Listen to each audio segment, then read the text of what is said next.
멀티퍼포즈 비클, 줄여서 MPV라고 불리는 이 차들은 이름 그대로 여러가지 목적으로 사용할 수 있는 차량을 뜻합니다. 여러 명의 승객을 편안하게 실어 나를 수 있는 세단의 장점과 뛰어난 공간 활용성으로 많은 짐을 수납할 수도 있는 외건의 장점, 여기에 캠핑과 아웃도어 활동 등 레저를 즐기기에 적합한 SUV의 장점을 섞은 크로스오버 형태의 자동차를 일컫죠. 실용성을 최우선으로 두는 자동차의 본고장 유럽에서는 대중 브랜드와 프리미엄 브랜드를 막론하고 다양한 브랜드에서 그것도 여러가지 차급으로 꾸준히 신모델을 내놓는 중요한 장르 중 하나입니다. 특히 컴팩트 MPV의 인기가 상당해요. 반면 큰 차를 선호하는 우리나라는 MPV 역시 대형을 빼곤 전멸했습니다. 과거 찬란했던 황금기도 있었지만 지금은 모두 역사 속으로 사라져버렸죠. 오늘은 거스를 수 없는 파도에 떠밀려간 한 컴팩트 MPV에 대한 이야기입니다. 한국 GM 쉐보레 출범 후 정식 출시된 첫 번째 차, 숙적 카렌스를 제치고 컴팩트 MPV 시장을 장악해버린 국민 아빠차, 이번 시간에는 쉐보레 올란도에 대해 알아보겠습니다.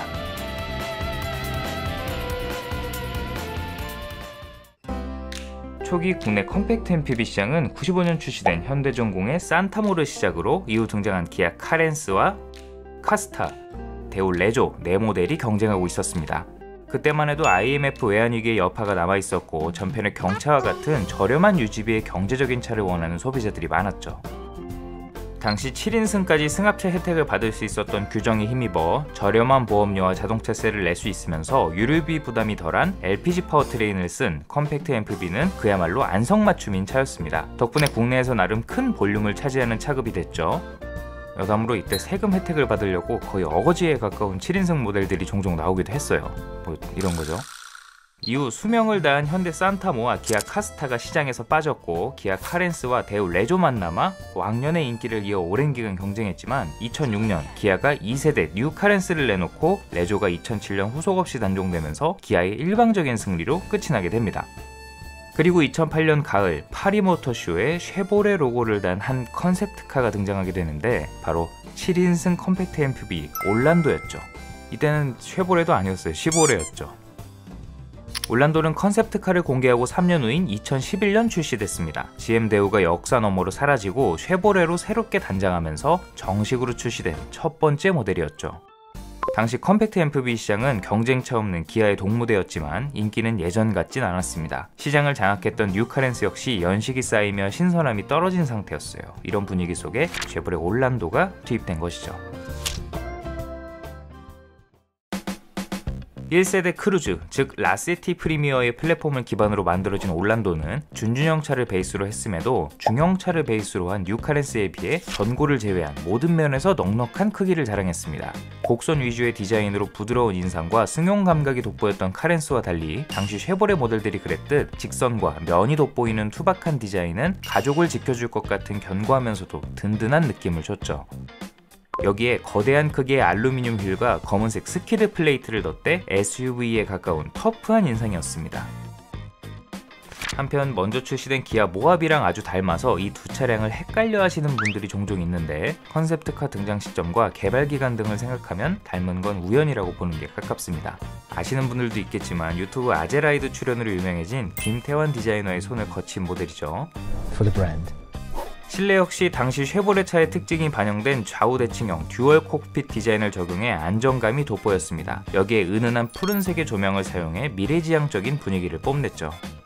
계기판, 공조장치, 기어레버 등 전체적인 구성은 라세티 프리미어와 거의 같았지만 미니밴 설계가 적용되면서 대시보드가 높아진 것이 특징입니다. 전반적인 소재의 질감과 버튼의 조작감은 투박했지만 세련된 디자인으로 커버했고 이 때문에 10년이 지난 지금 봐도 동시대 차들과 비교해 구식 느낌이 별로 안 나죠. 오디오 조작부를 통째로 열어 수납 공간을 제공하는 등 깨알같은 아이디어도 돋보였어요. 공식 사진에는 있었던 내비게이션을 장비하지 않고 출시해 볼멘 소리가 나왔었는데 애프터마켓의 장인들은 늘 이런 문제를 간단하게 해결해줬죠.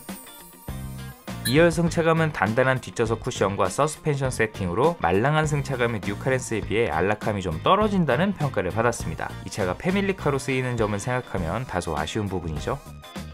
다만 그 아쉬움은 적재 공간에서 완전히 상쇄했습니다. 박스 형태로 생긴 외관에서 짐작되듯 사각형으로 떨어지는 트렁크 공간, 높은 지상고, 완전히 평평하게 접히는 뒷좌석으로 짐을 싣고 내릴 때 웬만한 대형 SUV나 미니밴 부럽지 않은 적재 능력을 제공했죠.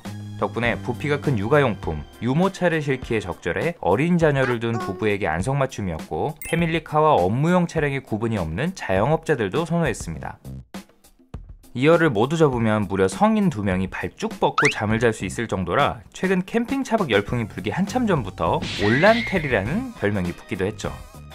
또 구색만 갖춰놨던 과거 모델들과 달리 탈만한 3열을 선보인 것도 장점이었어요. 차급의 한계로 여전히 성인들이 장거리를 이동하기에는 무리가 있었지만 적어도 아이들에게는 충분한 공간을 제공했고 경쟁차와 비교해도 더 쾌적한 공간이었습니다. 파워트레인은 윈스톰, 캡티바이스는 2.0L 디젤 엔진과 6단 자동 변속기, 후에 2.0L LPG 모델을 추가하면서 카렌스와 직접적인 경쟁이 가능했습니다.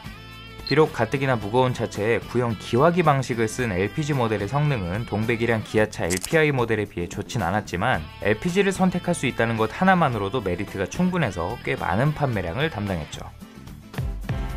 특히 2.0L 디젤 엔진의 시원스러운 출력이 많은 아빠들을 매료시켰고 단단한 하체도 승차감에서 손해를 보긴 했지만 대신 안정적인 주행 성능을 제공했죠. 나중에 출시된 경쟁차 3세대 카렌스와 비교해도 주행 성능만큼은 앞선다고 평가받았습니다.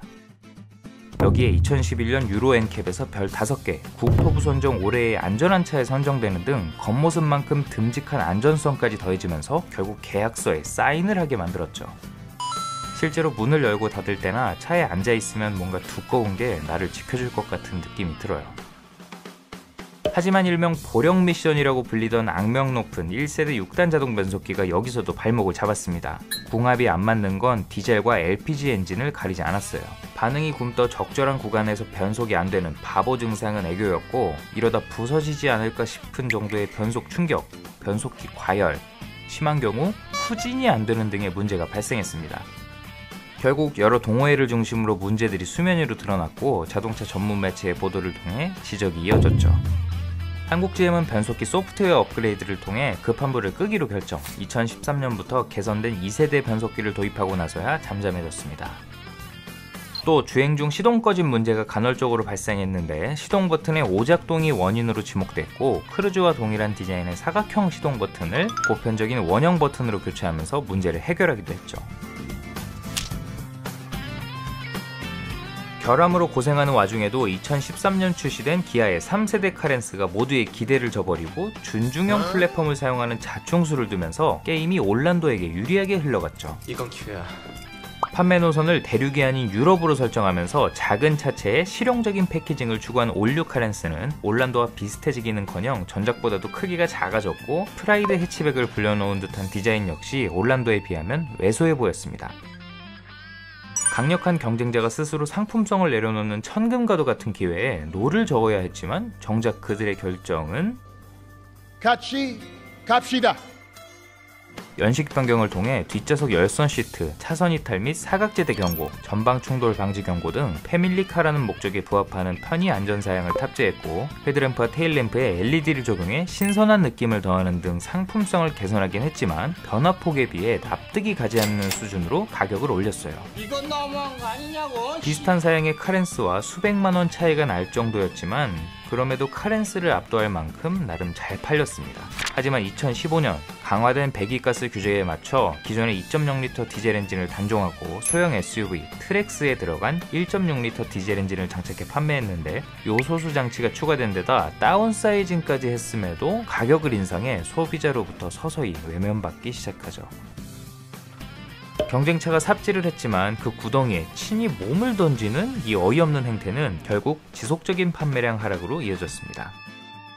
여기에 설상가상, 한국GM의 경영 악화로 2018년 2월 군산 공장이 폐쇄되면서 같은 공장에서 생산되던 크루즈와 함께 조용히 단종됐죠. 경쟁차 카렌스도 같은 해 10월 끝내 후속 없이 생산을 멈췄고 소형 SUV 셀토스에게 자리를 넘기면서 컴팩트 MPV 시장의 고객들은 졸지에 선택지가 전부 사라져버렸습니다. 중고 모델을 구하거나 울며 겨자 먹기로 더 비싼 값에 비슷한 공간을 제공하는 중형 SUV나 카니발로 눈을 돌려야만 했습니다. 국내에선 단종됐지만 해외에서는 2세대 모델이 출시됐죠. 단 1세대처럼 국내에서 개발한 것이 아닌 상하이 GM에서 개발해 가까운 중국 시장에 내놨습니다. 소박했던 기존 모델에 비해 한결 가볍고 날렵한 디자인으로 SUV 못지않게 내외관이 스타일리시하면서도 실용성이 돋보여 올란도의 단종을 아쉬워했던 많은 국내 소비자들의 마음을 더 씁쓸하게 했죠. 트레일 블레이저와 더 뉴 말리부에 올라간 1.35L 가솔린 엔진에 48V 마일드 하이브리드를 조합했다고 하는데 혹시 국내에 들어온다면 수요가 있을지 모르겠네요. 가능성은 희박하지만요. 여담으로 2012년에는 중형 세단 말리부를 대신해 택시 전용 모델이 출시되기도 했는데 3열을 없애 5인승으로 바꾸고 저렴한 가격에 내놨습니다. 거대한 LPG 본배로 트렁크가 비좁은 세단 택시보다 훨씬 넉넉한 적재 공간을 무기로 내세웠고 등장만으로 세단 일색이던 택시 시장에 신선함을 줬죠. 관광지나 공항, 호텔 등에서 기존에는 대형 택시나 콜밴만을 이용해야 했던 짐이 많은 승객을 타겟으로 설정해 실제로 이용객들의 만족도도 높았습니다. 하지만 통상 쓰이는 중형 세단에 비해 운전석 피로도가 높은 데다 뒷좌석 승차감도 좋지 못했고 무엇보다 LPG 연비가 나쁘다는 단점이 부각되면서 인기가 많지는 않았습니다. 또 MPV형 택시가 소비자들에게 익숙하지 않은 탓에 대형 택시로 오해해 혹여 높은 가격을 지불할까 탑승을 피하는 경우가 잦았고 이 때문에 이런 안내 문구를 붙여놓는 경우도 왕왕 있었어요. 올란도 택시의 영향을 받아 몇몇 택시가 경쟁차인 올류 카렌스를 이용하기도 했는데 정식 출시 모델이 아닌 탓에 가격이 높아 마찬가지로 인기는 없었죠. 지금은 약간 뜬금없지만 르노 삼성의 QM6 LPE가 이 자리를 대신하고 있습니다. 지금까지 국민 아빠차 쉐보레 올란도에 대해 알아봤습니다. 컴팩트 MPV 시장이 저물어가는 와중에도 국내에서만 매년 2만 대 가까운 준수한 판매량을 이끌며 한국 GM의 효자 모델로 활약했지만 역시 SUV의 파도는 거스를 수 없었죠. 해외 시장에서도 사정은 마찬가지. 북미와 유럽 시장에도 진출했지만 동급 SUV의 인기에 밀려 2015년 일찍이 단종했습니다. 다행히 중고시장에서는 상대적으로 매물이 적은 3세대 카렌스에 비해 현재까지 활발하게 거래되고 있죠. 특히 2011년부터 18년까지 오랜 기간 동안 모델 체인지 없이 판매됐고 베스트셀러 1세대 크루즈와 많은 부분을 공유한 만큼 부품 수급도 용이한 편이고요. 한국 GM 피셜 30, 40대 남성 고객이 70%를 차지하는 제조사가 보증한 진정한 아빠들의 차 올란도는 지금도 많은 가장들의 패밀리카이자 자영업자들의 든든한 러닝메이트로서 도로 위를 달리고 있습니다. 한편 카니발과 스타리아 단 두 차종으로 압축되어 버린 국내 MPV 시장의 미래는 어떻게 될까요? 이런 분위기 속에서 새롭게 등장할 소형 MPV를 만나볼 수 있을까요? 전기차로라도 좀 나아졌으면 좋겠네요. 다음에도 더욱 흥미로운 이야기로 찾아오겠습니다. 사소하지만 궁금한 자동차 이야기 멜론 머스크였습니다.